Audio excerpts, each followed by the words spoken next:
Let's talk about apostrophe. Apostrophe is a punctuation mark which we use to show possession and to form contractions.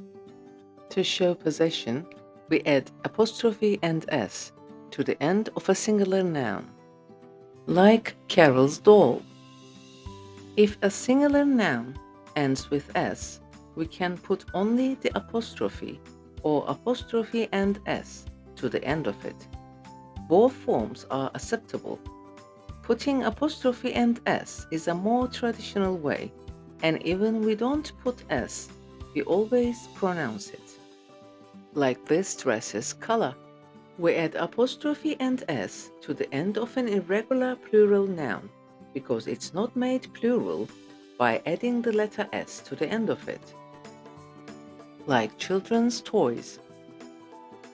We add only the apostrophe to the end of a regular plural noun because it's made plural by adding the letter s. Like teacher's lounge. We form contractions by using apostrophe instead of the omitted letters. Do not becomes don't. It is becomes it's. O'clock becomes o'clock. I have got becomes I've got.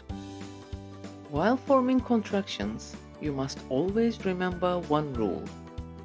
If the verbs have, has, and had are used as auxiliary verbs, you can shorten them to form contractions. If they are used as the main verb in a sentence, you can't shorten them. And that's how we use apostrophe. Until next time, stay happy and healthy.